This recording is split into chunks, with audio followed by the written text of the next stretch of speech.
तक हो गया था, 45 तक हो गया था। चलिए क्वेश्चन नंबर 46 का आंसर बता दीजिए।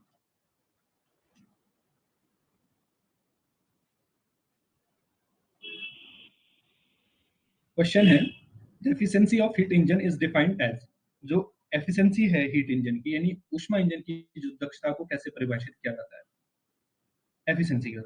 फर्स्ट ऑप्शन है ratio of input energy per cycle to output and output work per cycle, यानी प्रति एकांक इनपुट ऊर्जा का प्रति एकांक प्रति चक्र आउटपुट कार्य का अनुपात। दूसरा कहता है ऑप्शन 2 है product of input energy and output work, और ऑप्शन 3 थर्ड कहता है ratio of output work per cycle और इनपुट एनर्जी पर साइकिल, और फोर्थ ऑप्शन है नन ऑफ दीज। कौन सा ऑप्शन करेक्ट होगा? C option.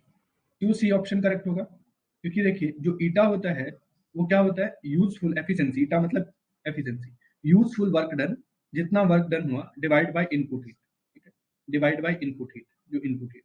तो कौन सा ऑप्शन हो जाएगा?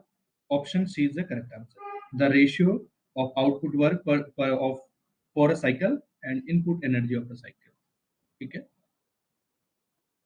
Next question, question number 47, entropy is measurement of, entropy क्या है आपके पास? एंट्रोपी ये वाला क्वेश्चन बहुत बार हो चुका है, तो ये है डिसऑर्डर ऑफ सिस्टम, ठीक है, यानी निकाय की अव्यवस्था की माप को ही एंट्रोपी कहते हैं, बहुत बार डिस्कस भी कर दिया हमने, ठीक है। चलिए नेक्स्ट क्वेश्चन है, ये भी हो चुका है कि किसी व्यवहारिक बोला है प्रैक्टिकल हीट इंजन बोला, तो इसमें आप 100% मत लगा देना, प्रैक्टिकल हीट इंजन बोला, प्रैक्टिकल हीट इंजन बोला, तो इसकी एफिशिएंसी क्या है? Can be 100%, can not be 100%, always zero, none of these. अगर यहाँ पर आइडियल हीट इंजन बोलता है, अगर यहाँ पर आइडियल बोला होता है ये वर्ड, तो मैं ए ऑप्शन लगाता। यहाँ पर आइडियल ना होके क्या है, प्रैक्टिकल बोला है, तो आंसर क्या हो जाएगा? 100%, कैन नॉट 100%, ठीक है। अगर आइडियल होता, आइडियल की जगह कितना आना था यहाँ पे, ठीक है, प्रैक्टिकल लिखा है तो व्यवहारिक से क्या है 100%, ठीक है, व्यवहारिक का 100% नहीं हो सकता, ठीक है। In input cycle first law of thermodynamics, ठीक है, इन साइक्लिक प्रोसेस, इसी साइक्लिक प्रोसेस में बोला है, फर्स्ट लॉ क्या हो जाएगा थर्मोडायनेमिक्स का? अब साइक्लिक प्रोसेस के बारे में थोड़ा जान लेते हैं। कौन सा ऑप्शन है बताइए, 49 का कौन सा है?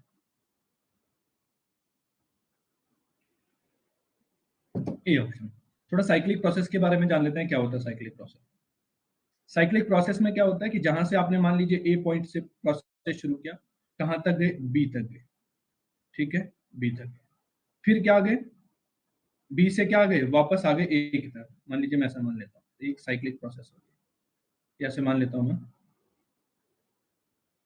ये कार्नोट साइकिल में नहीं, मान लीजिए ए पॉइंट है, ए पॉइंट से कहाँ गया? बी पॉइंट में गए, ठीक है, बी पॉइंट से वापस कहाँ आ रहे हैं? ए पॉइंट में आ रहे हैं, ठीक है। तो ये साइक्लिक प्रोसेस हो गई। जितनी पोटेंशियल एनर्जी स्टार्टिंग में होती है उतनी ही क्या है, इनिशियल पोटेंशियल एनर्जी मान लीजिए यू है, तो फाइनल भी यहीं पर आ गए, तो ये भी यू मान लीजिए, यू फाइनल है, क्या हो जाएगा? दोनों यू इनिशियल और यू फाइनल दोनों क्या है, सेम होगी, क्योंकि पोजीशन एक है वहीं पर लौट के आया। इसका मतलब क्या हो जाएगा, जो डेल्टा यू होता है वो क्या होता है, U final minus U initial equal to zero. तो अगर ये भी यू है ये भी यू है, तो किसके इक्वल है? जीरो के इक्वल। तो फर्स्ट लॉ ऑफ थर्मोडायनेमिक्स क्या कहता है? D Q equal to D U plus D W. अब ये तो हीट क्या आ गई, यहाँ पर इंटरनल एनर्जी तो जीरो आ गई, तो डी क्यू किसके इक्वल आ गया? डेल डब्ल्यू के इक्वल आ गया। फिजिक्स में इस ये दिखाता है लार्ज चेंज को, किसको दिखाता है? Large change. और ये किसको दिखाता है? स्मॉल चेंज को, ठीक है।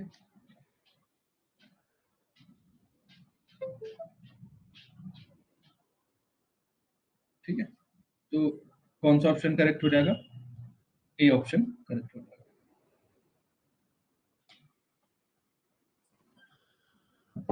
नेक्स्ट क्वेश्चन है question number 50, for a wonder wall gas the critical temperature बोला टीसी।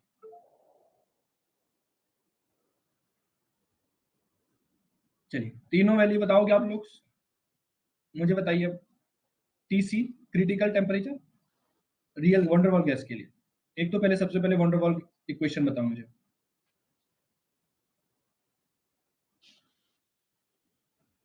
वंडरवॉल गैस इक्वेशन बताइए, वंडरवॉल गैस इक्वेशन कितनी होती है?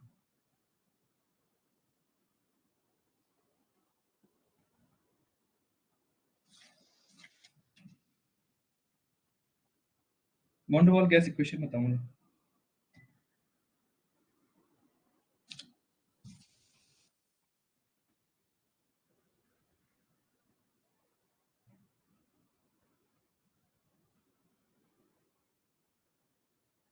P plus A V square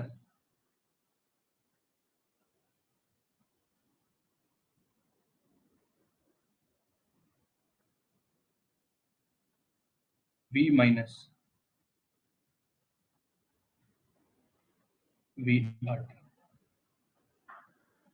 अगर मुझे एन मोल के लिए लिखना है, ये तो ध्यान रखनी है, अगर मुझे एन मोल के लिए लिखना है तो ध्यान रखोगे आप, पी प्लस यहाँ आता है N square A upon V square V minus N V minus N are.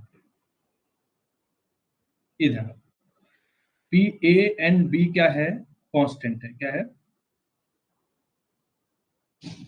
Constant.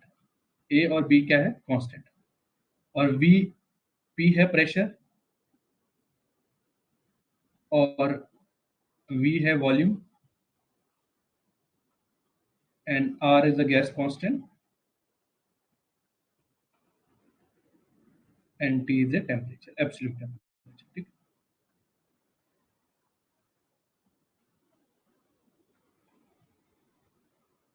अब बताओ मुझे, जब आपने ये बता दिया, मुझे बताओ वी सी, टी सी और पी सी।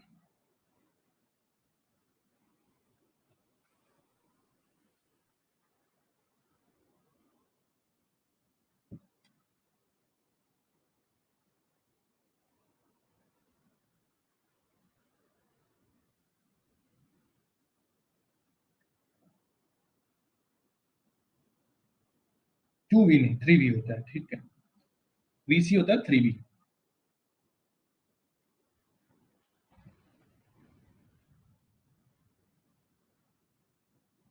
सीमा करेक्ट। अब टू थ्री वी होता है, टू वी नहीं, ठीक है। जितेंद्र ठीक है, अंकित ठीक है, नेहा ठीक है। पीसी और टीसी बताओ, टीसी कितना होता है?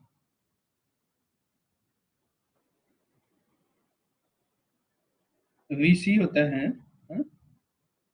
सीमा नोटियल वीसी नहीं होता, वीसी तो थ्री वी होता है।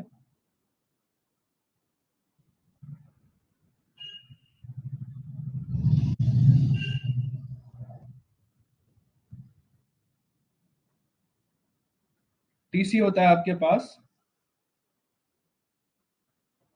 8/27 A/R पे।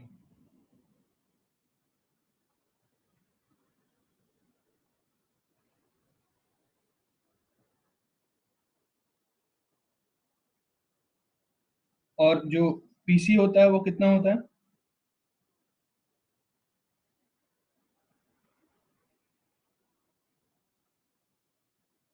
ये होता है A/27 बी स्क्वायर,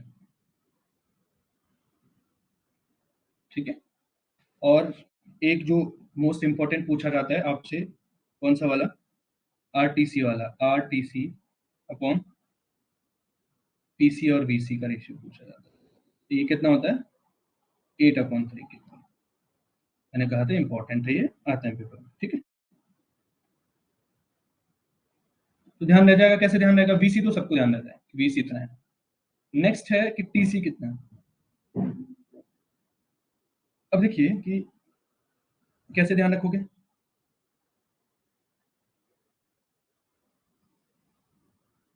इससे ध्यान रखो, ठीक है। आरबी जो है किसमें, टीसी में रहेगा। पीसी में क्या होता है, बी स्क्वायर रहता है, ठीक है। पीसी में क्या रहता है, बी स्क्वायर रहता है, ठीक है।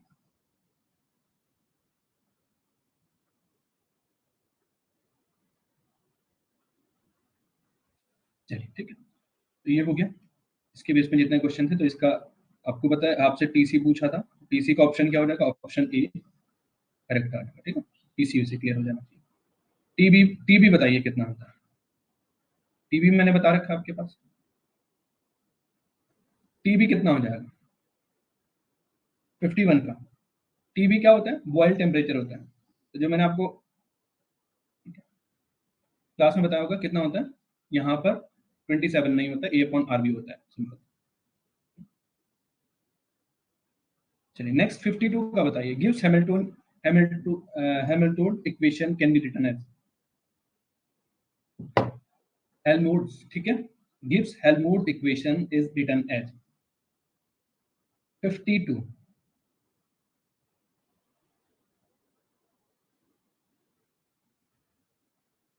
तो थोड़ा सा गिव्स हेल्महोल्ट्ज इक्वेशन के बारे में जान लेते हैं। गिव्स हेल्महोल्ट्ज इक्वेशन में मैंने क्या कहा, जब भी आपके पास ऐसा है तो आप क्या कर दो, बस एक बॉक्स बना दो, ठीक है। बॉक्स में क्या लिख दो, स्पॉटिव लिख दो, स्पॉटिव लिख दो। स्पॉटिव के बाद मैंने क्या कहा था, ए गर्ल ए यू। आपसे पूछा है गिव्स हेल्महोल्ट्ज इक्वेशन, ये होती है एंथैल्पी, ये होती है गिव्स, और ये क्या होता है, free energy. Helmholtz free energy होती है, और ये क्या होती है, इंटरनल एनर्जी। तो अब देखो यहाँ पर,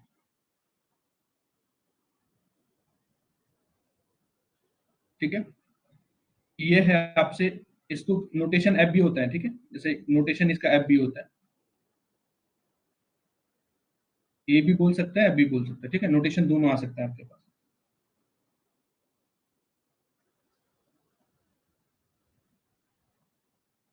ये गिव्स फ्री एनर्जी है, गिव्स फ्री एनर्जी, ये है हेल्महोल्ट्ज फ्री एनर्जी,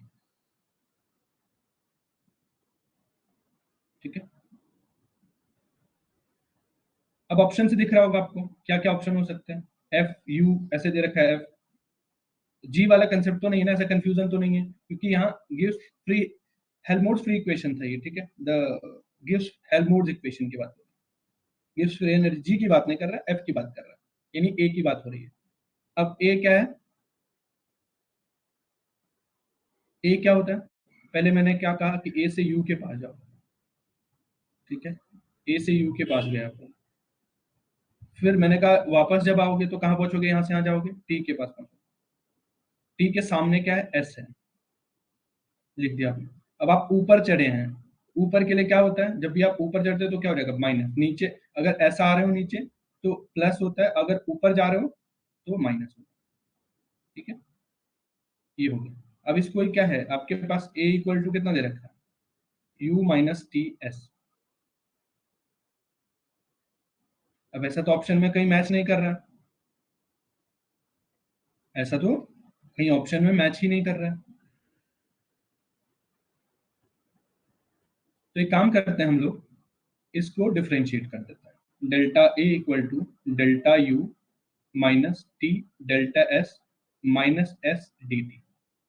अब एक थर्ड लॉ पढ़ा आप लोगों ने कल, कि क्या होता है, डी क्यू क्या कितना होता है, डी क्यू इक्वल टू कितना होता है, टी डी एस। और जो फर्स्ट लॉ होता है आपके पास वो क्या होता है, D Q equal to D U plus P D V. अगर यहाँ क्या रख दूं मैं, इस वैल्यू को ऊपर रख दूं तो कितना आ जाएगा, T D S equal to D U plus P D V. अब ये डी यू की वैल्यू कितनी आ जाएगी, T D S minus P D V equal to delta U. अब अगर मैं इसको यहाँ पर पुट कर दूं तो कितना आ जाएगा, डेल्टा ए, इसके लिए कितना आ जाएगा, T D S minus P D V minus T D S, अब ये वाले आ जाएंगे, ये वाले term minus S D T. तो कौन से दो टर्म कैंसिल हो रहे हैं, एक ये कैंसिल हो जाएगा, एक ये कैंसिल हो जाएगा, डेल्टा ए इक्वल टू कितना हो जाएगा, minus P D B minus S D T. अब आपसे एस पूछा, एस की वैल्यू पुट कर सकता हूँ मैं, तो एस की वैल्यू कितनी आ जाएगी, अगर ऐसा हो कि वी को अगर मैं कांस्टेंट रख दूं, अगर वी को मैं कांस्टेंट रख दूं तो ये क्या हो जाएगा, ये तो पूरा टर्म जीरो हो जाएगा ना। अगर वी कांस्टेंट हुआ तो डेल्टा वी कितना हो जाएगा, जीरो हो जाएगा। वही टर्म मैं यहाँ लिख सकता हूँ, delta A sorry del A by delta T, किसके साथ, माइनस साइन के साथ, और उसके साथ क्या हो जाएगा, यहाँ वॉल्यूम कांस्टेंट रहेगा, वी कांस्टेंट, तो कितना हो जाएगा यहाँ पर, माइनस है। अब इस वैल्यू को मैं ऊपर पुट कर दूं, यहाँ पर इसकी जगह रख दूं, रख सकता हूँ, बिल्कुल रख सकता हूँ। ठीक है, तो अब क्या आ जाएगा आपके पास, न्यू ए यू माइनस, ये देखो ऑलरेडी क्या है, माइनस है, तो मैं यहाँ पर टी लिख देता हूँ, टी, और ये कितना हो जाएगा, del A by delta T at constant volume. Volume constant होगा तभी हम ऐसा लिख पाएंगे, तभी तो ये जीरो हो जाएगा ये वाला टर्म।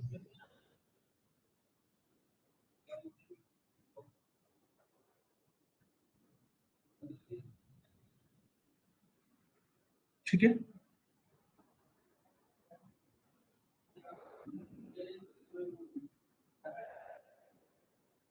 कौन सा ऑप्शन मैच कर जाएगा आपके पास, ये ऑप्शन गलत है,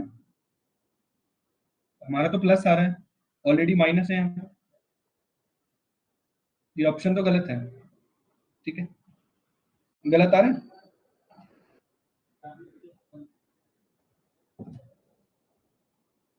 हम आपका नेक्स्ट नेक्स्ट देख लेते हैं, नेक्स्ट ऑप्शन देख लेते हैं, सब माइनस में, तो इसको ठीक कर लो, ये माइनस नहीं आना चाहिए ना, या मेरा ही माइनस आया, इन्होंने सिर्फ नोटेशन, जहां हमने ए यूज किया इन्होंने एफ यूज किया है। ठीक है, तो दोनों नोटेशन, कई बार बुक्स दोनों नोटेशन देते हैं, अलग अलग है। ठीक है, तो पेपर में भी आ सकता है आपके पास। ठीक है, ए से भी नोटेट डिनोटेट करते हैं, एफ से भी डिनोट करते हैं। अरे इसमें कोई प्रॉब्लम है, ठीक है, प्लस ही आ रहा है ना सबका। हाँ,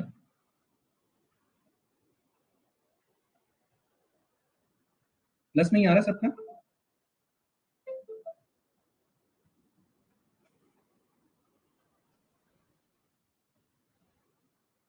कोई कैलकुलेशन में कोई मिस्टेक तो नहीं, देख लो बाकी मैंने।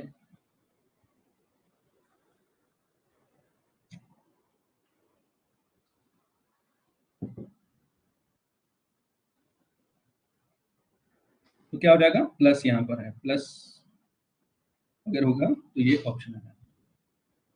ठीक है, चलिए नेक्स्ट क्वेश्चन, नेक्स्ट क्वेश्चन है आपके पास,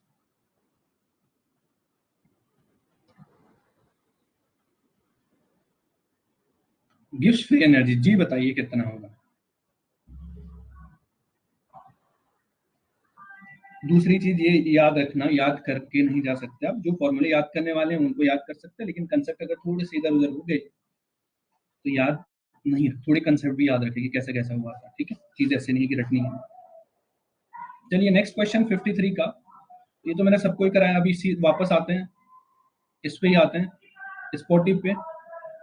ये क्या कहा था, स्पॉटिव जी है, तो सबसे पहले जी में क्या होगा, यू के पास तो आएगा। ठीक है, यू के पास तो आएगा, तो जी जो होगा वो क्या हो जाएगा, यू के पास आएगा। अब वापस जाएगा तो ये कंफ्यूज है, ऊपर जाए या नीचे जाए, तो एक बार ऊपर लेके आते हैं, तो ऊपर कहाँ पे पहुंच गया, पी के पास पहुंच गया, तो पी के सामने क्या है, वी है। तो नीचे जब आ रहा होगा, देखो नीचे जब आ रहा है तो कौन सा साइन आता है, प्लस वाला। अब देखो नीचे यहाँ से ये इधर की तरफ गया, कहाँ पर पहुंचा, टी के पास पहुंचा, तो टी आपने लिख दिया। अब टी के सामने क्या है, एस है। अब एस के लिए आपको ऊपर चढ़ना पड़ रहा है, जब भी मैंने कहा ऊपर चढ़ोगे तो क्या लगाओगे, माइनस साइन लगाओ, तो टी ये वाला हो रहा है। ठीक है, ये ऑप्शन आपका जहां दिया होगा वो करेक्ट है। कहाँ दे रखा है ये वाला ऑप्शन, डी ऑप्शन।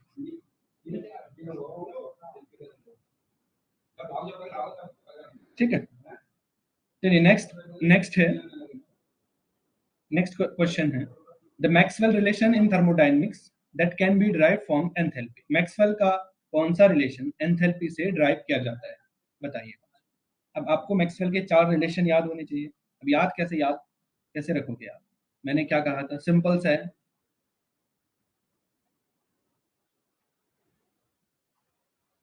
अगर इन केस भूल जाए तो क्या हो जाएगा, बस सीधा कर दीजिए इस स्पोर्टिव। एक बार इसको सर्कल कर लीजिए, एक बार इसको सर्कल कर लीजिए। जब भी आप देख रहे होंगे, एक तो डीपी बाई डी वाला है और एक डी टी बाई कितना होना, चारों रिलेशन। ठीक है। अब ये नेक्स्ट में ये के ले लेंगे, हॉरिजॉन्टल ले लेंगे, वर्टिकल ले लेंगे। चारों रिलेशन 2 मिनट में लिख दोगे। मैं आता हूँ नेक्स्ट पेज में, आपके पास नेक्स्ट पेज में देखो। देखो सबसे पहले क्या है, आप लोग स्पोर्टिव ड्रॉ करें। अब आप बोलोगे कौन सा, देखो कौन सा है, कौन सा थर्मोडायनेमिक्स का रिलेशन किससे लिखा जाता है। कुछ नहीं करना, चारों याद रहने चाहिए, जो मैच कर जाए वही है। ठीक है, ये कैसे याद रहेंगे, स्पोर्टिव। पहले एक काम करो, ये वाला ऐसे करो, यानी आप लिखोगे del S by delta V, जहां से शुरू हुए, कहां से शुरू हुए, यहाँ से शुरू हुए, इसके सामने क्या टी, तो वो लिख दोगे यहाँ पर। कितना हो जाएगा, delta P by delta T. कहाँ से शुरू हुई, पी से, पी के सामने क्या है, वी। वैसे भी क्या करोगे, जो यहाँ होगा वो यहाँ कांस्टेंट होगा, जो ये होगा वो यहाँ कांस्टेंट होगा। ठीक है, ये है आपके पास एक रिलेशन। दूसरा रिलेशन क्या आ जाता है, दूसरा रिलेशन ये आ जाता है, उसको ऊपर लेके जाओ, इसको नीचे लेके आओ, तो कितना जाएगा, delta T by delta V at, और ये कितना हो जाएगा, माइनस आ जाएगा। अगर एक ट्रांसफर हो रहा होगा तो माइनस आएगा। ये कितना हो जाएगा, D P by D D S. अब देखो मैंने क्या कहा था, जो यहाँ होगा वो बाहर कांस्टेंट रहा होगा, जो यहाँ होगा वो यहाँ कांस्टेंट रहा होगा। आई थिंक यही ऑप्शन मैच कर रहा है, ये ऑप्शन मैच कर रहा है। हाँ, ये तो ऑप्शन मैच कर रहा है। ठीक है। और अगर सेकंड वाला, चलिए ये नेक्स्ट वाला कैसे याद, मान लीजिए दूसरा होता है तो क्या करते हैं, एक बार मैंने कहा इसको सर्कल करो और इसके सामने उसे भी सर्कल करो, तो कितना हो जाएगा, del S by del S by delta P, और यहाँ पे क्या लिखोगे, del B by delta T. मैंने कहा जो यहाँ पर हो यहाँ कांस्टेंट होगा, जो यहाँ पर होगा वो यहाँ पर कांस्टेंट होगा। और अगर ऐसा नहीं याद रहता तो जहां से शुरू किए उसके सामने क्या है, पी। ये पी यहाँ पर, कहाँ से शुरू किया, एस, एस के सामने क्या है, टी, यहाँ पर टी कर। ठीक है, तो अब क्या हो जाएगा आपके पास, इसको एक्सचेंज कर सकते हैं हम। दूसरा कैसे याद रखोगे, माइनस का कैसे याद रखोगे, जब भी आप ऊपर जाते हो, देखो बी से पी तक पहुंचने में क्या लग रहा है, ऊपर जाना पड़ रहा है तो माइनस साइन। ठीक है, क्या करना पड़ रहा है, माइनस साइन। अब इनको एक्सचेंज करेंगे तो delta T by delta P, और यहाँ पे कितना हो जाएगा, delta we by delta S. तो ये यहाँ पर पी कांस्टेंट है, यहाँ एस कांस्टेंट। तो कौन सा मैच कर रहा होगा आपके पास। ठीक है,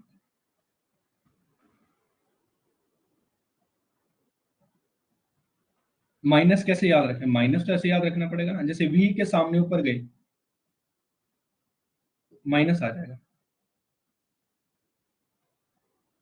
और इस वाले में क्या है, ठीक है, clear.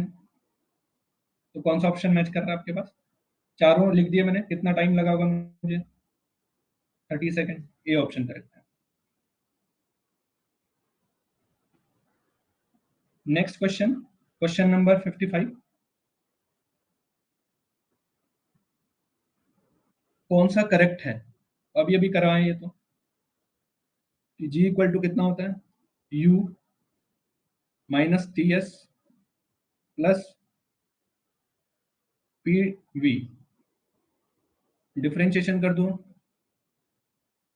Minus T S minus S D T plus P D V और plus V D P. Next page में लिख देता हूँ। जी के लिए पूछा ना कौन सा आपके पास करेक्ट होगा, तो जी तो अभी पढ़ा हमने कि जी कितना होता है, U plus P B minus T S. अभी सिखाया था कैसे निकलता है। अब इसको अगर मैं डिफरेंशिएशन कर दूं, delta U plus a first function, second का differentiation plus second as it is first का differentiation minus first function as it is second का differentiation minus second as it is first का डिफरेंशिएशन। अब delta U equal to कितना लिखा था अभी, TDS minus PDV, अभी लास्ट लास्ट क्वेश्चन में डिस्कस किया था।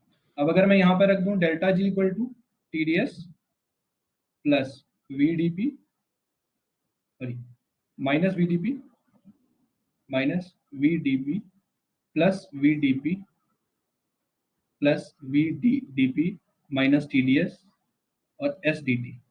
कौन कौन सा कैंसिल हो जाएगा, एक तो ये कैंसिल हो रहा है, एक टीडीएस वाला कैंसिल हो रहा है, तो आपके पास डेल्टा जी कितना आ गया, minus sorry plus plus VDP minus SDT.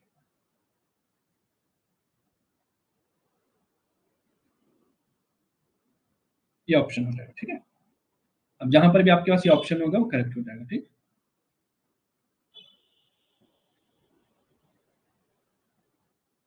तो कौन सा ऑप्शन हो जाएगा, डी ऑप्शन, ठीक है, D is the correct option.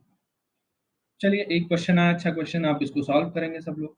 Question number 56, a Carnot engine takes 3000 calorie from reservoir. Reservoir वो होता है जिसका टेम्परेचर क्या हाई, सोर्स की बात हो रही है, जिसका टेम्परेचर 627 डिग्री है। After doing work rest heat supply to sink at 27 degree Celsius, work done by the engine. तो इंजन द्वारा कितना कार्य किया गया, सिंपल का हिंदी वाले देखिए क्या कहा कि कोई कार्नोट इंजन है जो कि क्या करता है, 3000 कैलोरी ऊष्मा लेता है, कहां से, रिजर्वर से, सोर्स से, जिसका तापमान 627 डिग्री है। आफ्टर कुछ काम करता है, डूइंग वर्क, कुछ काम करने के बाद जितनी रेस्ट एनर्जी है वो सिंक को सप्लाई कर देता है, सिंक का तापमान है 27 डिग्री। तो वर्क डन कितना किया इंजन ने, तो देखते हैं क्या कहा। ये आपके पास कार्नोट इंजन जब भी बनती है, सोर्स है, यहाँ से हीट आ रही है और ये वर्किंग सब्सटेंस है, और ये क्या हो जाएगा आपके पास, सिंक हो जाएगा, और ये सोर्स, यहाँ से हीट आ रही है क्यू एच और यहाँ से जा रही है क्यू सी, और ये वर्क डन में कुछ खर्च हुआ, ठीक है।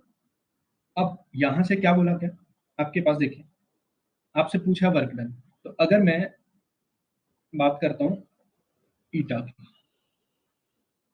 या फिर वर्क डन की बात कर लेता था, अब क्या हुआ होगा यहाँ पर,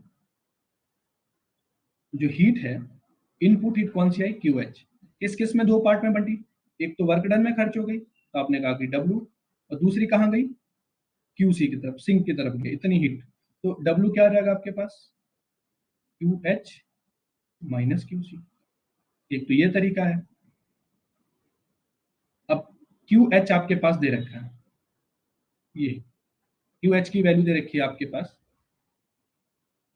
3000 कैलोरी, किलो कैलोरी दे रखा है, किलो कैलोरी। या तो आप क्यू सी निकाल दो, क्यू सी, क्योंकि आपके पास टी एच दे रखा है 627 डिग्री सेल्सियस और टी सी दे रखा है 27 डिग्री सेल्सियस।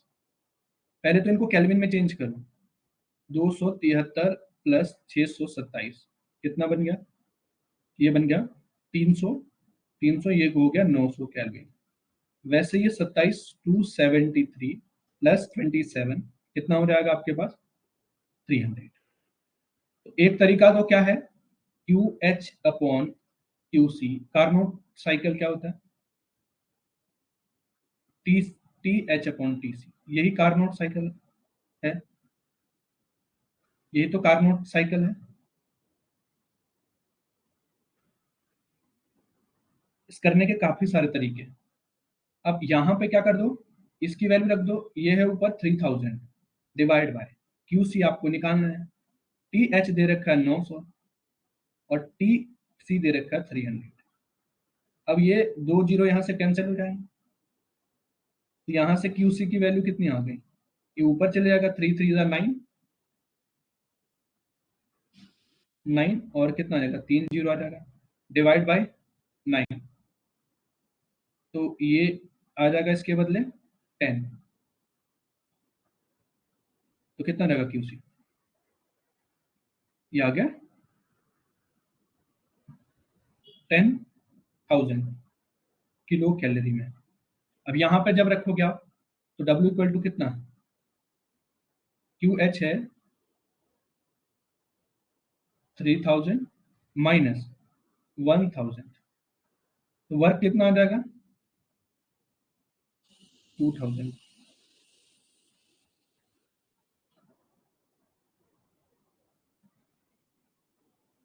2000 में कोई है नहीं, है कोई ऑप्शन नहीं, ये तो उसमें जूल में दे रखा है। हम्म, अब क्या हो सकता है दूसरा तरीका, एक तरीका तो ये है। हम्म, अच्छा ये तो जूल उसमें है ना, अभी इसको कन्वर्ट भी तो करना, कन्वर्ट करो उसको, ये है किलो कैलोरी में, इसको जूल में कन्वर्ट करोगे तो किलो का मतलब, ये तो ऑलरेडी हो गया ना 2, देखो ये 10 टू दी पावर 3, और ये कितना हो गया किलो, मतलब 10 टू दी पावर 3 ऑलरेडी, अब बच गया कैलोरी। अब एक कैलोरी कितना होता है, ये कितना होता है 2 10 टू दी पावर 6, एक कैलोरी इक्वल तो होता है 4.2 जूल। अब ये मल्टीप्लाई हो जाएगा आगे, तो W इक्वल टू कितना हो जाएगा, तो ये कितना था 2 इंटू 10 टू दी पावर 6, एक कैलोरी होता है 4.2 जूल के बराबर, तो W इक्वल टू कितना हो जाएगा 8.4 10 टू दी पावर 6 जूल। आ गया आपके पास आंसर, ऐसा ही आंसर मैच कर रहा है कहीं पर, 8.4 ऑप्शन ए मैच करेगा आपके पास। ठीक है, तो कार्नोट इंजन में जितनी पॉसिबिलिटीज है, मैक्सिमम पॉसिबिलिटीज है इस बार कार्नोट इंजन के ऊपर आने की। ठीक है, कार्नोट इंजन पे आपका क्वेश्चन है। ठीक है, सबको क्लियर है।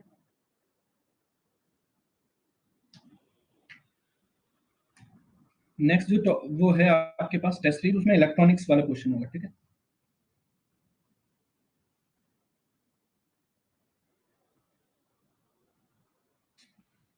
आई थिंक वो तो पूरा पेपर सॉल्व हो गया ऑलरेडी, तो उसको डिस्कस करने की जरूरत भी नहीं है, ऑलरेडी हमने यहाँ करवा दिया है।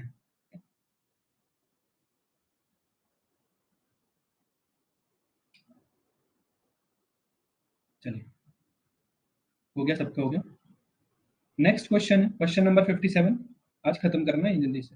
बताइए 57 का question, efficiency of Carnot engine 50%, efficiency दे रखी है 50%, टेम्परेचर सिंक दे रखा है 17 डिग्री, फॉर एफिशिएंसी इतनी, if temperature if temperature sorry efficiency of Carnot engine is 50% and it's temperature of sink, question में कुछ गड़बड़ है, टेम्परेचर ऑफ सिंक इफ नहीं आना चाहिए 17 degree, for 60 degree the temperature of sink कितना हो जाएगा। वापस से मैं क्वेश्चन पढ़ता हूँ, इफ नहीं होना चाहिए यहाँ पे, कि एफिशिएंसी ऑफ कार्नोट इंजन 50% की देर की, अगर इसके सिंक का टेम्परेचर 17 डिग्री सेल्सियस है, इसकी एफिशिएंसी है 60% हो जाती है, तो बताइए सिंक का तापमान क्या होगा।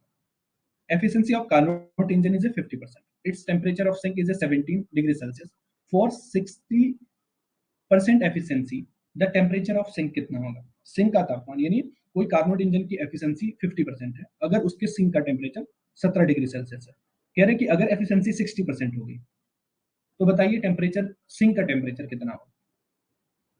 तो आप जानते हैं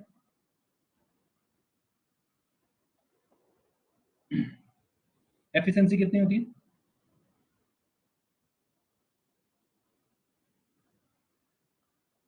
एफिशिएंसी होती है क्योंकि आपके पास क्या है 1 - TC/TH, अब TC दे रखा है 17 डिग्री, और इसको केल्विन में बदलिए 273 + 17, तो कितना हो जाएगा ये 70 80 280 केल्विन हो जाएगा। कह रहे एफिशिएंसी है 50%, अच्छा 90 सॉरी 90। अब यहाँ पे देखो ईटा इक्वल टू कितना हो जाएगा 1 माइनस ये कितना है 290/TH, temperature of source, efficiency है 50%, 50 मतलब मैं ऐसा लिख दूं 50/100।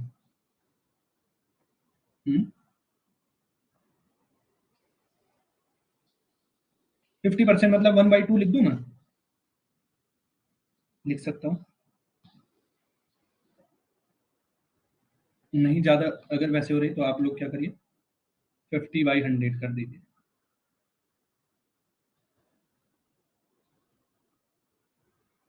तो 1 माइनस 290/TH, ये कितना हो जाएगा? 1/2, 1 माइनस 290/TH। अब इसको इधर लेके आइए, इसको इधर लेके आइए, ये आ जाएगा 290/TH इक्वल टू कितना हो जाएगा? 1 माइनस 1/2, जो कि कितना हो जाएगा? 1/2 आ जाएगा। तो TH कितना हो जाएगा आपके पास? TH हो जाएगा आपके पास 290 दुगना हो जाएगा, यानी 290 इंटू 2, 085। ठीक है, अब आपके पास TH मिल गया। नेक्स्ट एफिशिएंसी कह रहे हैं कि अगर आपके पास, नेक्स्ट कह रहा है कि एफिशिएंसी नेक्स्ट अकॉर्डिंग, एफिशिएंसी कितनी है? 60%।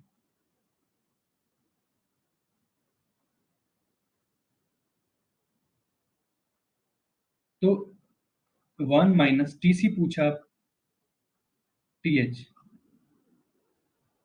तो ये कितना हो जाएगा? 3/5, 1 माइनस TC/TH। एक काम करिए, इसको इधर लेके आइए, TC/TH 3/5, 1 माइनस 3/5, यानी 2/5 आ जाएगा। यहां से TC कितना आ जाएगा आपके पास? 2/5 इंटू TH। TH की वैल्यू कितनी है? 580। अब ये कैंसिल हो रहा है।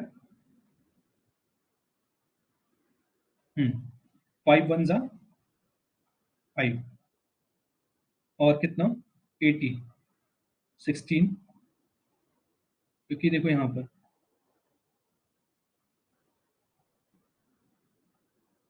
116, तो TC कितना आ जाएगा?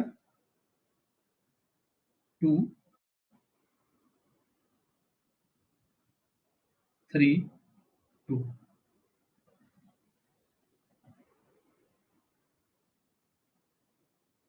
ठीक है, कितना आ जाएगा TC? किसी को कोई समस्या है यहाँ तक?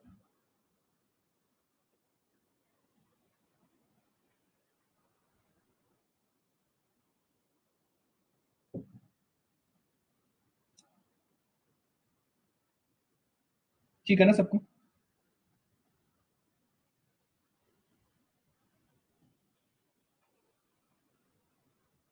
चलिए नेक्स्ट क्वेश्चन है, कार्नोट इंजन पे इस बार मैक्सिमम प्रोबेबिलिटी ये क्वेश्चन आने की। ठीक है, इस बात का ध्यान रखना। मैंने कार्नोट इंजन के बेस में जितने क्वेश्चन है सारे करवा रखे हैं, जितने भी टाइप के आते हैं।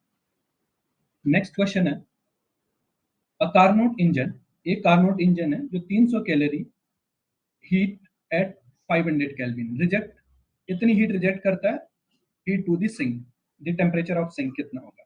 क्या कहा कि कोई कार्नोट इंजन है वो इतनी कैलोरी लेता है। हिंदी वाले सुन लीजिए, a Carnot engine takes heat 300 calorie from, किससे, कहां से लेता है? 500 केल्विन से, यानी सोर्स से 300 कैलोरी लेता है कौन? कार्नोट इंजन, और इतनी कैलोरी रिजेक्ट करता है इसको, सिंक को। बताइए तो सिंक का तापमान क्या होगा? वापस से आते हैं, क्या कहा क्वेश्चन ने, क्या कहा?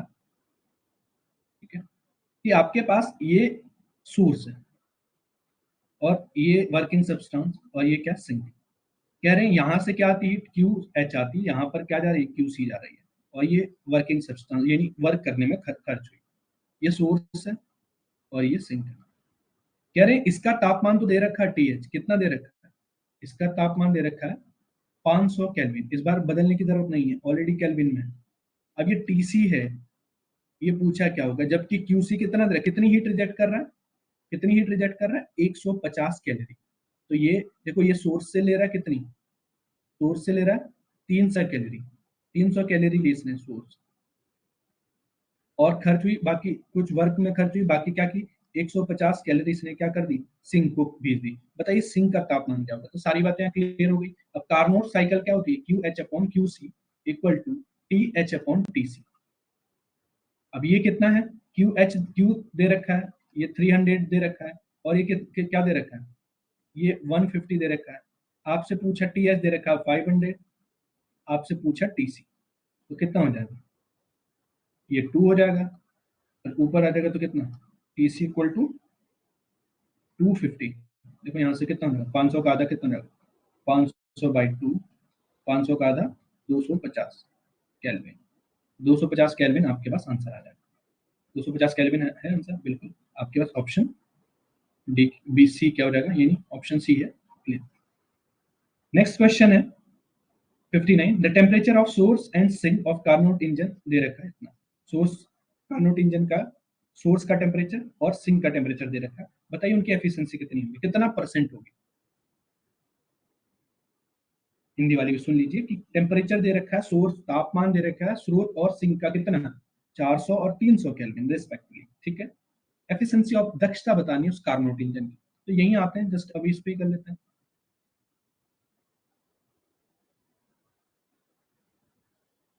अब देखो यहाँ पर एफिशिएंसी क्या होता है, एफिशिएंसी होता है ईटा होता है 1 minus T C upon T H, already Kelvin में दे रखे हैं तो आपको बदलने की जरूरत नहीं, 400 और 300 दे रखे हैं, तो ये कितना हो जाएगा, एटा इक्वल टू 1 माइनस ये है 300, हमेशा लोअर टेम्परेचर होता है सिंक का, और ये है 400, कितना हो जाएगा 100/400, ये दोनों 1/4, अब 1/4 को परसेंटेज में कन्वर्ट करना है तो 100 का मल्टीप्लाई कर दो, तो कितना आ जाएगा 25, कितना 20, 25 चौके 100, 25%, ठीक है।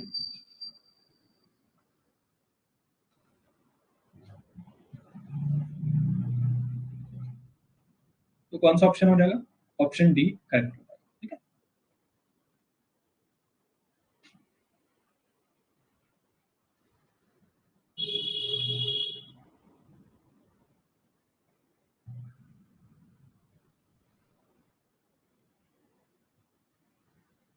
बताइए नेक्स्ट क्वेश्चन है, लेटेंट हीट इक्वेशन ऑफ क्लाउसियस, क्लाउसियस की लेटेंट हीट इक्वेशन बतानी होगा, उससे पहले आप अगर कर सकते हो तो क्वेश्चन नंबर 61 बताना है पहले, क्वेश्चन क्लाउसियस कैप्रॉन इक्वेशन को कैसे ड्राइव किया जाता है, अभी शायद मैंने आपको अभी रिसेंटली वाले में करवाया था ना, ये पुराने बैच में नहीं हुआ होगा, मतलब जो रेगुलर बैच था उसमें नहीं हुआ, ये क्रैश कोर्स वाले में हुआ था, क्लाउसियस कैप्रॉन इक्वेशन। बताओ क्या होती है क्लाउसियस कैप्रॉन इक्वेशन, मैक्सवेल के किस रिलेशन से, तो मैंने क्या कहा, सिंपल सा यहाँ पे भी स्पॉटी बनाओ, स्पॉटी बनाओ, क्रैश कोर्स में करवाया, और क्या करो इसको सर्कल करो, वर्टिकल वाला, तो देखो कितना आ जाएगा, बट सर्कल करोगे तो del S by delta V, दूसरा क्या आ जाएगा del P by delta T, मैंने कहा जो यहाँ पर होगा वो यहाँ पर कांस्टेंट होगा, जो यहाँ पर होगा वो यहाँ पर कांस्टेंट होगा, इनमें से कौन सा ऑप्शन पे है, ए वाले ऑप्शन, ठीक है, ए वाले ऑप्शन, ए वाले ऑप्शन, ए ऑप्शन करेक्ट होगा, ठीक है। कैसे ड्राइव करते हैं, ऐसे ड्राइव करते हैं। अब थोड़ा सा और आगे जाते हैं, मैंने क्या लिख दिया, del S by delta T, del P by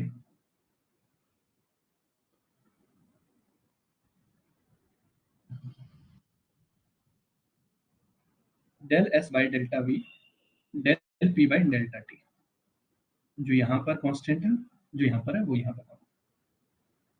अब मैंने क्या कहा था आपके पास, मान लीजिए मैं इसको डिफरेंशियल फॉर्म में लिख रहा हूँ,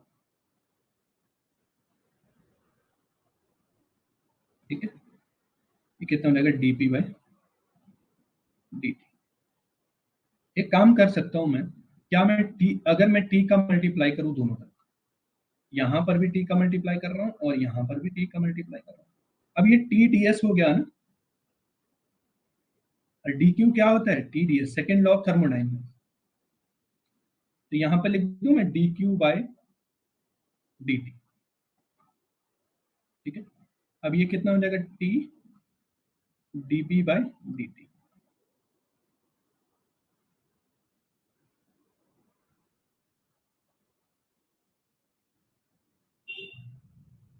ठीक है, अब मैंने क्या कहा था, लेटेंट हीट क्या होती है, क्यू एम एल होती है।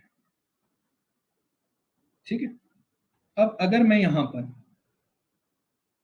क्या रख दूंगा, तो लेटेंट हीट डी क्यू भी लिख सकता हूं मैं, तो इसकी जगह क्या लिख दूंगा, एम एल लिख दूं।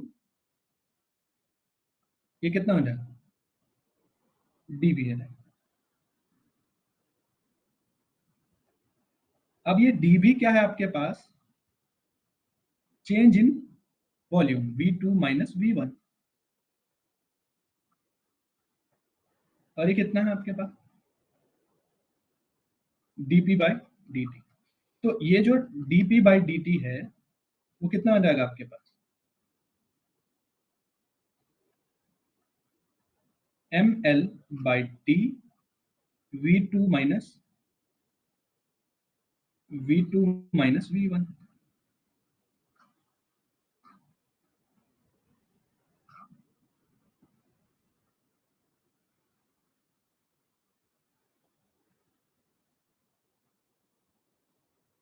क्लाउसियस कैप्रॉन इक्वेशन।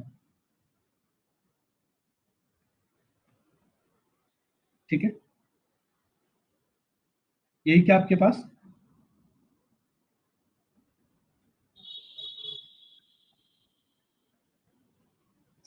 ठीक है, यही लिखा था लास्ट टाइम भी।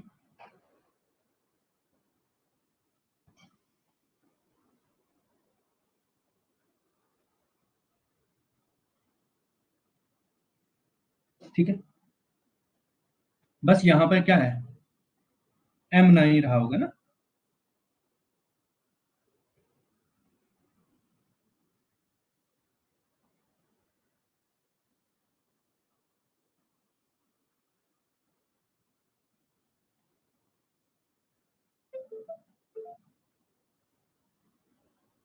मैथ्स नहीं, यहाँ पे समझो ये क्या होता है, हीट है, क्या है हीट, डी क्यू क्या है, amount of heat, amount of heat. अगर एम, अगर आपके पास, मैं ले लेता हूँ 1 मोल की बात कर, मास अगर मैं 1 ले लेता हूँ, ठीक है, 1 ग्राम ले लेता हूँ, तो ये डी क्यू अपने आप में क्या है, ये हीट है दोनों। तो इसीलिए मैं हीट की जगह कितना लिख रहा हूँ, एम एल लिख रहा हूँ। ये तो इक्वेशन जानते हैं आप, ये अमाउंट ऑफ हीट है, आप इसको लिख दो, amount of heat equal to M L. अब क्या है आपके पास, जब आप स्मॉल की बात करते हैं, इसीलिए तो मैंने एम यहाँ पर हटा दिया है भाई। जब आप स्मॉल की बात करते हैं तो आप क्या कर लोगे यहाँ पर, जब आप स्मॉल की बात करोगे तो कितना हो जाएगा आपके, मैं यहाँ एल लिख दूं, तो डी क्यू कितना हो जाएगा, एम एल। ठीक है, एल की इक्वल आएगा।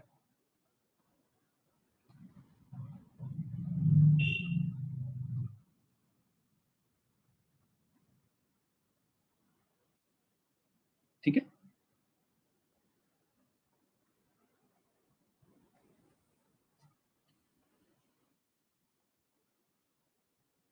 सबको क्लियर है।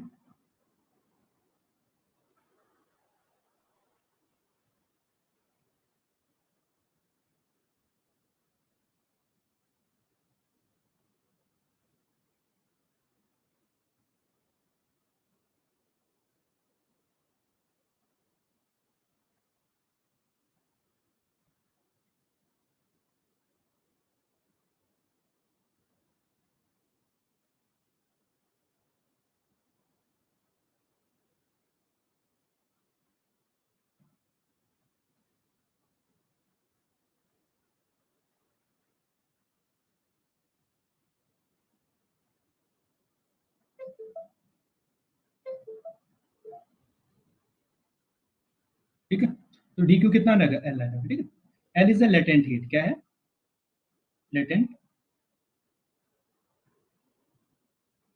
लेटेंट हीट, गुप्त ऊष्मा जिसको बोलते हैं। ठीक है,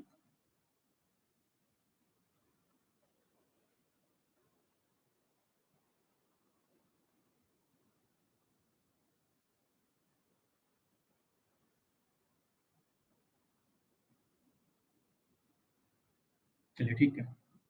तो हाँ, अब बताओ मुझे। अब मुझे बताओ, आपका जब आपने दोनों लिख लिए, इसका आंसर बताओ आप मुझे, 60 वाले का। हिंदी में भी लिखा है, इंग्लिश में भी लिखा है।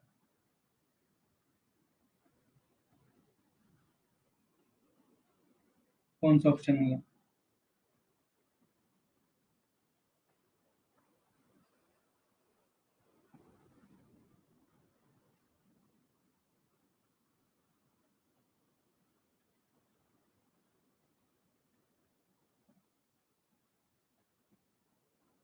थोड़ा सोच के आंसर बताना मुझे कौन सा हो। और ऐसा आंसर बताना जो प्रूफ भी कर पाऊँ ना। मैं पूछूंगा भी कैसे आया आपके पास। है?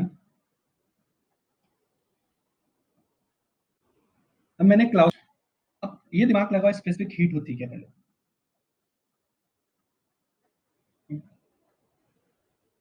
अब स्पेसिफिक हीट,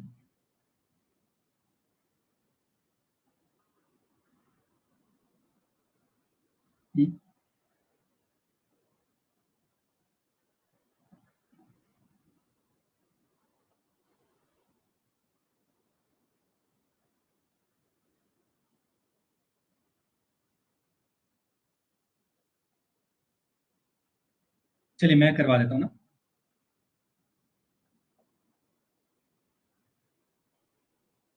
देखिए क्या कहा, पहले क्वेश्चन पढ़ लो ध्यान से, कि latent heat equation of Clausius is C, Clausius दे रखी है, कौन सी होगी? Where C is the specific heat of liquid in contact with vapour. और बोल रखा है C two is specific heat of saturated vapour at a constant liquid, contact liquid sorry, specific heat of saturated vapour in contact with, क्या है आपके पास? Liquid. अब यहां समझो, बहुत आसानी से कर लेंगे हम। जो आपके पास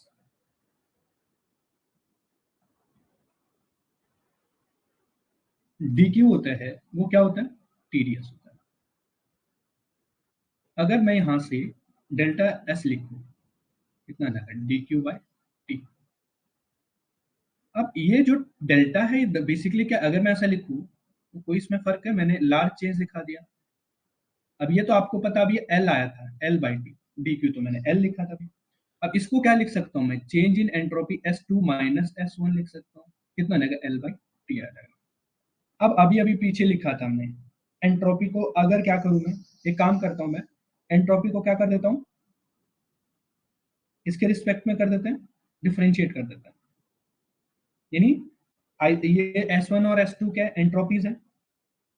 तो अगर मैं इक्वेशन को डिफरेंशिएशन करता हूं विद रिस्पेक्ट टू टी, तो ये कितना हो जाएगा? Del S two by delta T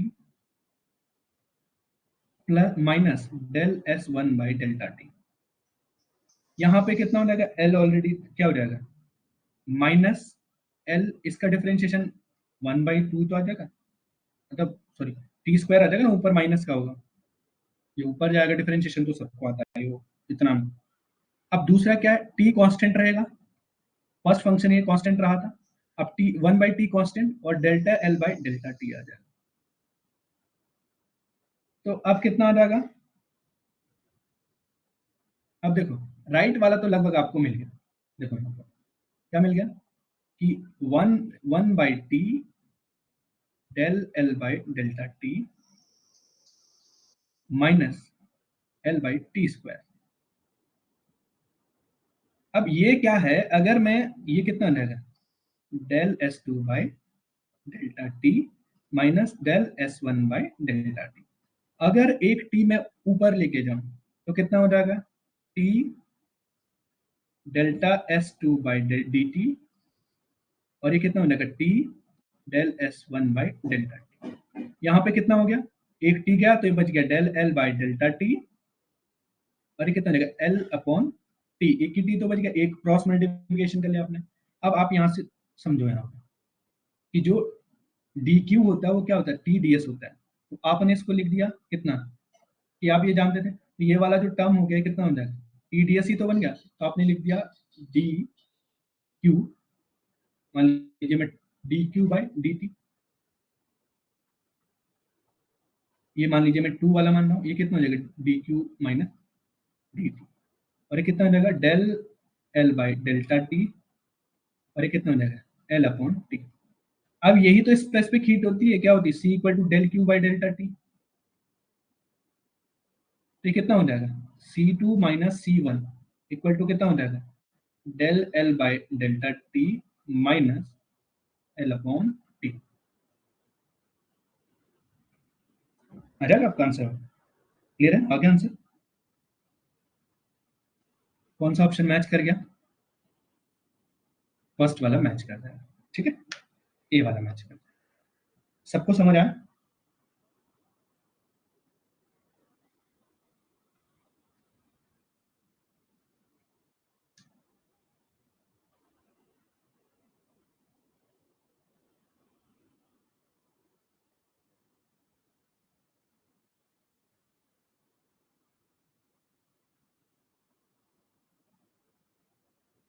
अब है अकॉर्डिंग टू क्लाउसियस थ्योरम, क्लाउसियस थ्योरम बोला है, कौन क्या चीज होगा, तो इन्होंने क्या कहा था, जो एंट्रोपी होगी क्लाउसियस थ्योरम के अकॉर्डिंग क्या होगी, del Q by over integration होगा क्या है किसी D Q by D T, ये एंट्रोपी तो है, क्या हो जाएगी ग्रेटर लेस,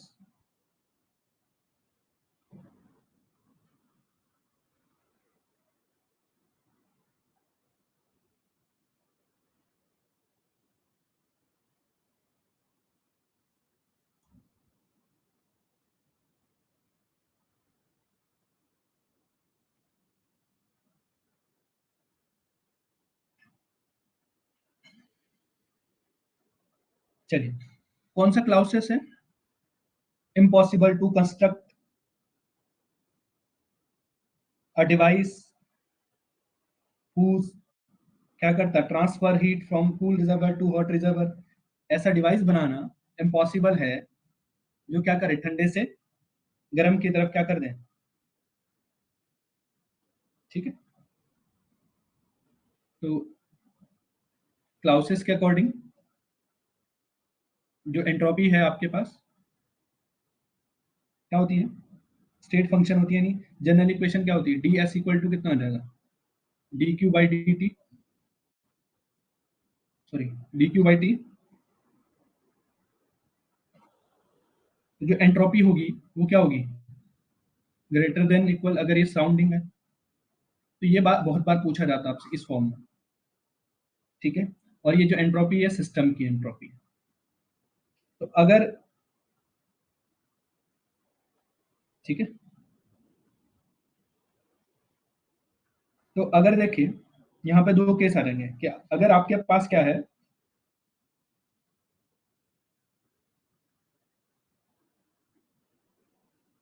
अगर मैं कहता हूं कि किसी सिस्टम में हीट को ट्रांसफर किया जाता है वर्क में, ठीक है, in a system the heat energy can be transform into the work, और वर्क को किस में ट्रांसफर किया जाता है हीट में, किसके थ्रू साइक्लिक प्रोसेस के थ्रू, साइकिल प्रोसेस के थ्रू, मतलब वर्क को हीट में, हीट को वर्क में किया जाता है। तो क्लाउसियस ने क्या कहा था, क्लाउसियस ने कहा था the algebraic sum of transformation, जो ट्रांसफॉर्मेशन हुआ साइक्लिक प्रोसेस में वो कैसा होगा, can be del q by delta t equal to 0, can be less than or equal to 0, can be less than or equal to 0, ठीक है,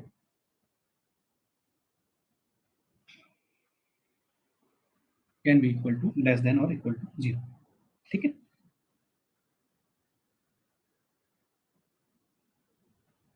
ये किसके लिए, ये किसके लिए साइक्लिक बोला,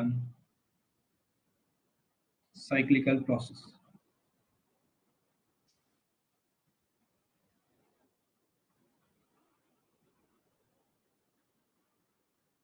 इसको इस इक्वेशन को बोला जाता है क्लाउसियस इन इक्वलिटी, ठीक है। इस साइक्लिक प्रोसेस के लिए ट्रू है ये लाइन, कि जो एंट्रोपी होगी वो क्या है आपके पास, मतलब अगर हीट को वर्क में कन्वर्ट किया जाता है, वर्क को हीट में, साइक्लिक प्रोसेस की बात है, तो जो एंट्रोपी है आपके पास वो क्या हो जाएगा, ये कितना हो जाएगा, जो ये क्या हो जाएगा, ये कहता है कि आपके पास लेस देन और इक्वल टू कितना हो जाएगा, लेस देन और इक्वल टू 0 हो जाएगा, ठीक।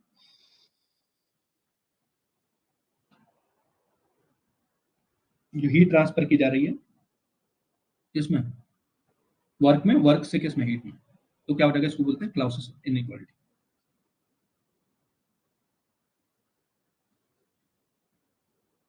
नहीं नहीं नहीं, इन रिवर्सिबल, रिवर्सिबल और इनरिवर्सिबल की बात करी इन्होंने यहाँ पे। मैंने यहाँ पर इंटीग्रेशन ये लिखा है आपके पास।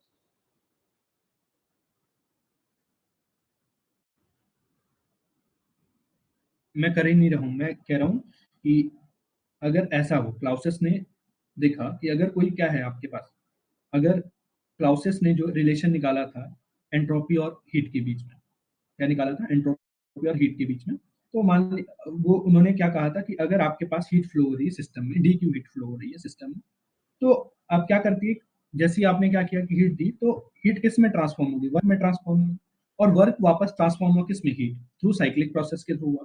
तो क्लाउसियस ने क्या कहा था कि जो है, जो एल्जेब्रिक सम होगा हीट ट्रांसफॉर्मेशन का, वो एल्जेब्रिक सम होगा हीट ट्रांसफॉर्मेशन का, ठीक है, क्या है, साइक्लिक प्रोसेस में, वो can only less than zero, less than, can only less than zero, तो क्या हो जाएगा, जीरो से क्या हो जाएगा, छोटा हो जाएगा इस केस में, can be only less than zero, और अगर एक्सट्रीम केस है तो उसमें इक्वल टू जीरो भी हो सकता है, ठीक है। तो इसीलिए क्या हो जाएगा, कोई एक्सट्रीम, ये जनरली नहीं आता, ये जो लिखा है ये, कोई अगर एक्सट्रीम केस है, अगर एज एन एक्सट्रीम केस लिया गया कि इक्वल टू, हम कह सकते हैं कि हम इसको जीरो लिख सकते हैं, ठीक है। तो याद आप इसको बोलते हैं क्लाउसियस इन इक्वालिटी,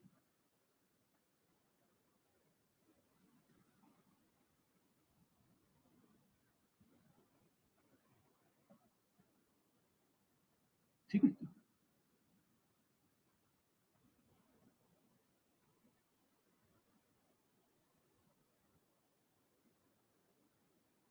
अब जिनको नहीं समझ आया, वापस से एक और तरीके से समझाता हूँ, कि अगर आपके पास कोई सिस्टम हीट ले रहा है, तो डी क्यू कैसा हो जाता है, ग्रेटर देन जीरो, इसको बोलते हैं, इसमें क्या हीट अब्जॉर्ब की, क्या की, हीट कैसे की, अब्जॉर्ब की, अब्जॉर्ब।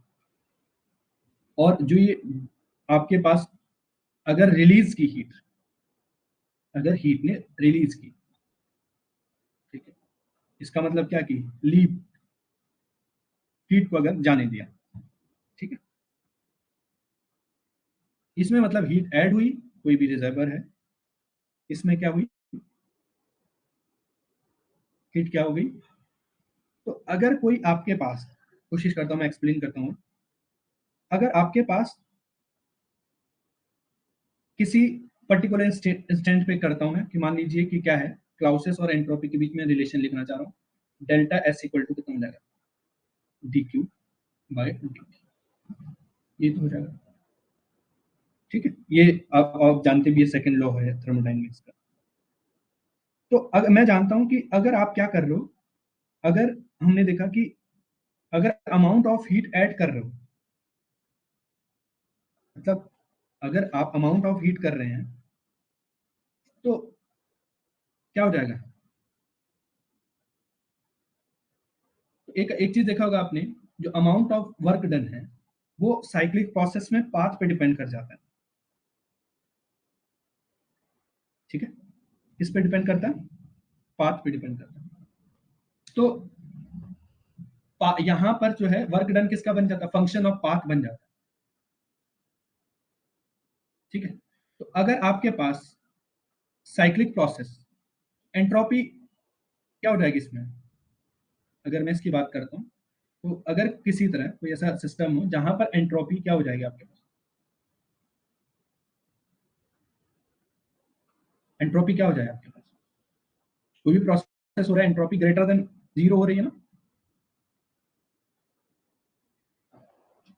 रिवर्सिबल अगर प्रोसेस नहीं है, तो डेल्टा क्यू कितना होता है, ग्रेटर देन जीरो होता है, ग्रेटर देन और इक्वल टू जीरो।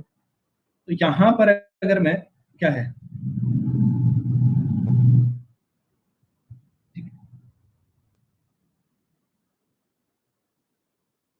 इसको हटा देते हैं, ठीक है। तो ये जो है क्लाउसिस इनइक्वालिटी था, ठीक है। डेल्टा एस इक्वल टू कितना, डेल्टा।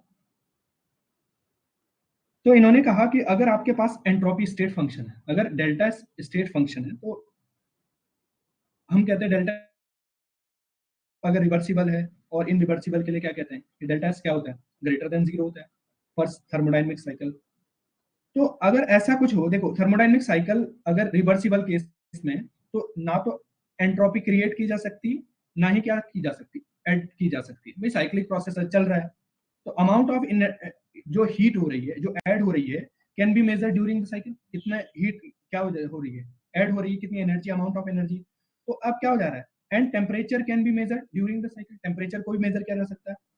तो क्लाउसिस इनइक्वालिटी इसी काम आती है, can be determine the whether of process is reversible और irreversible by the carrying out the क्या है, इंट्रीगेशन। पूरे जो इंट्रीगेट रिजल्ट निकाल रही है, वो क्या कहती है, या तो इक्वल टू जीरो होगी, ये क्या हो जाएगी आपके पास, greater than, less than zero हो जाएगी, D Q by D T क्या हो जाएगी, या तो इक्वल टू या ग्रेटर देन जीरो हो जाएगी।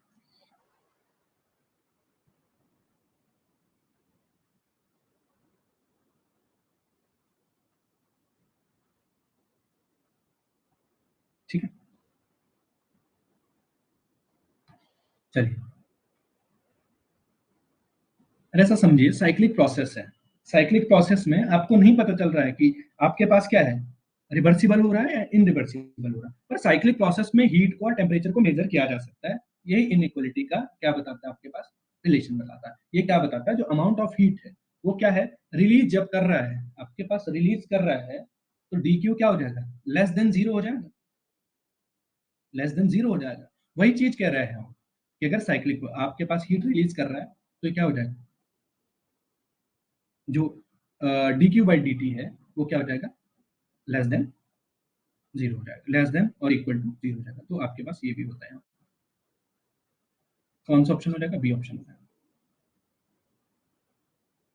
नेक्स्ट क्वेश्चन है, नेक्स्ट क्वेश्चन बताइए, 63। A given quantity of ideal gas at constant pressure and absolute temperature is isothermal process bulk modulus of gas is, यानी दिए गए परिमाण की आदर्श गैस दाब P है, परम ताप T पर गैस की समतापी आयतन, समतापी बल्क मॉडुलस क्या होगा, बल्क मॉडुलस क्या होगा। तो मैं करवा देता हूँ आपको बल्क मॉडुलस। तो एलटी में कुछ इस टाइप का क्वेश्चन आया था, तो डायरेक्ट आया था। देखिए आइसोथर्मल बोला ना, आइसोथर्मल, आइसोथर्मल में टी कांस्टेंट, टी कांस्टेंट, तो डी टी कितना, सॉरी जीरो। अब पी भी इक्वल टू क्या होता है, आर टी होता है, ये पूरा कांस्टेंट, तो पी भी क्या हो जाएगा आपके पास, कांस्टेंट हो जाएगा। अब देखो यहाँ से डिफरेंशिएशन करता हूँ मैं, P D B plus first function as it is, second का differentiation, second as it is, first का डिफरेंशिएशन, इक्वल टू, अब कांस्टेंट का डिफरेंशिएशन करोगे जीरो, तो डीपी बाई डी कितना आ गया, माइनस पी बाई वी, ये तो आ गया, सॉरी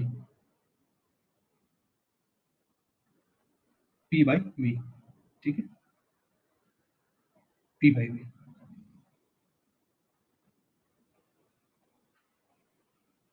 पी बाई वी। अब एक काम करिए, ये माइनस इधर लेके आए, सॉरी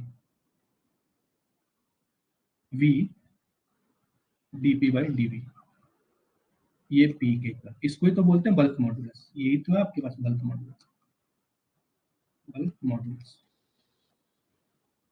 ठीक है, यही है ना बल्क मॉडुलस। तो किसके इक्वल हो जाएगा, ये पी इज अ प्रेशर है, ठीक है।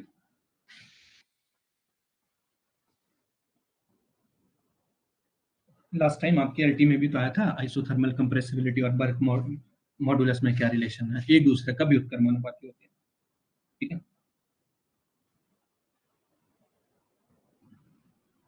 जितेंद्र ने 6 महीने पहले कमेंट किया था, प्लस आएगा माइनस आएगा ना, ठीक है, वो यही वाला,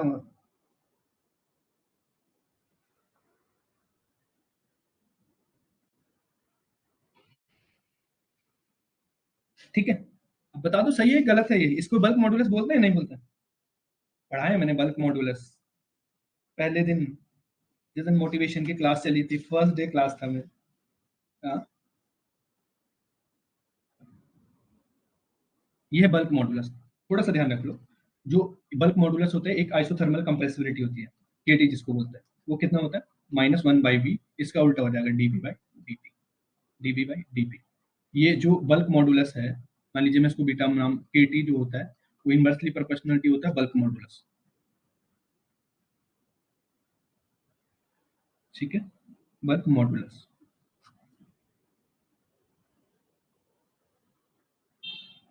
दोनों नेगेटिव आते हैं, जिस अब प्रोपोर्शनलिटी में माइनस कैसे चेंज हो जाएगा, एक बात बताइए आप, बस इतना ही कहा मैंने, एक दूसरे से इनवर्स प्रोपोर्शनलिटी है तो माइनस थोड़ी ना होगा चेंज।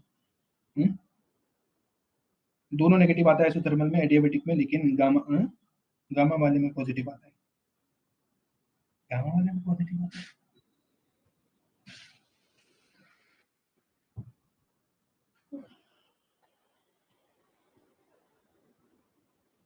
चलिए ठीक है, तो ये एलटी में आया था, पिछली बार आया था 2021 में। नहीं नहीं, बोलो क्या है, डाउट है तो पूछो, कोई दिक्कत नहीं।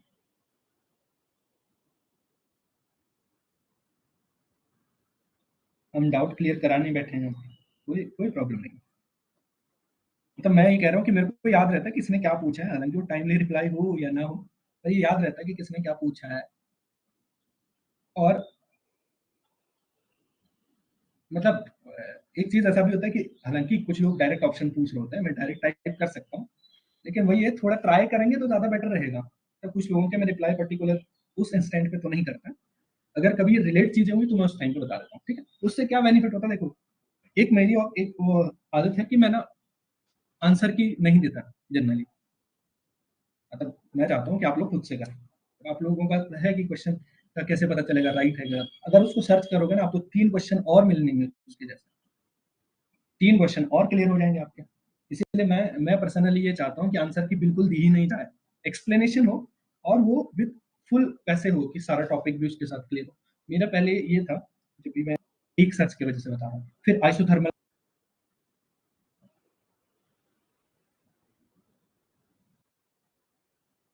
आपने पहले ही फाइंड नहीं किया,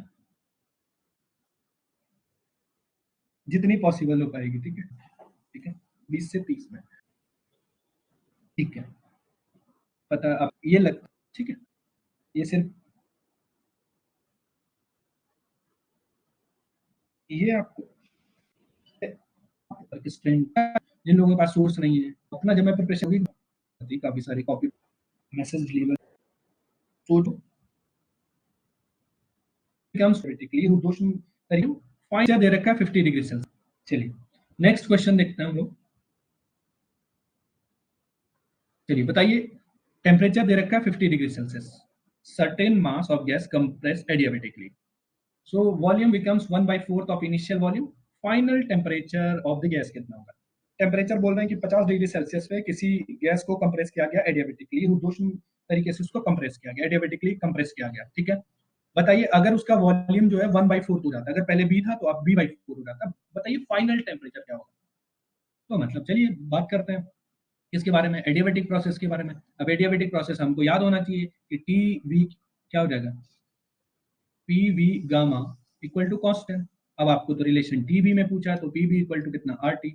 अब जो नहीं पूछा उसकी वैल्यू रख दो, पी की वैल्यू यहाँ पर टी बाई वी, आर तो वैसे भी कांस्टेंट है, तो ये कितना हो जाएगा टी, और ये वी गामा एक ये ऊपर चले जाएगा तो कितना -1 इक्वल टू कांस्टेंट।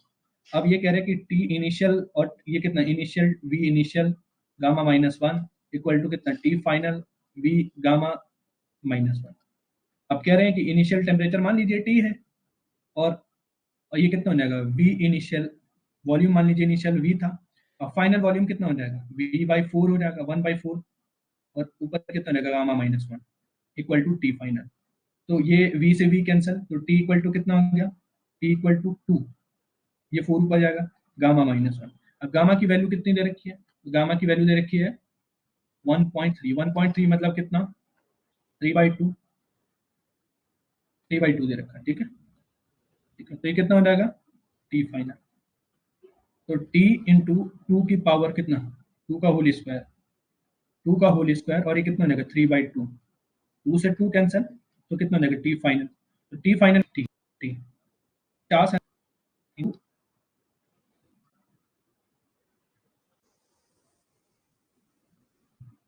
3/2 -1 करना था, ठीक है, ये एक गड़बड़ हो गई यहाँ पर, देखिए -1 भी है यहाँ पर,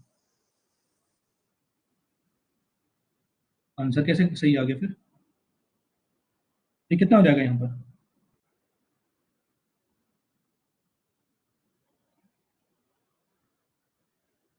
मैं यहाँ इसको सॉल्व कर लेता हूँ, ठीक है, कितना, ये टी इनिशियल है, और टू की कितना 4 है ना, टू का स्क्वायर, और ये कितना हो जाएगा 1/2 हो जाएगा, इक्वल टू टी एफ, तो टी एफ इक्वल टू कितना हो जाएगा 2t इनिशियल, अब 2 इनिशियल कितना हो जाएगा, ठीक है, ये कितना हो जाएगा 2 इनिशियल कितना दे रखा है आपके पास, इसको केल्विन में मतलब पहले 50 प्लस 273, तो कितना हो जाएगा 323, यहाँ पर 323 रखो, टी एफ कितना आ जाएगा 646, ऐसा कोई ऑप्शन है, हाँ, ये डी ऑप्शन करेक्ट हो जाएगा, ठीक है,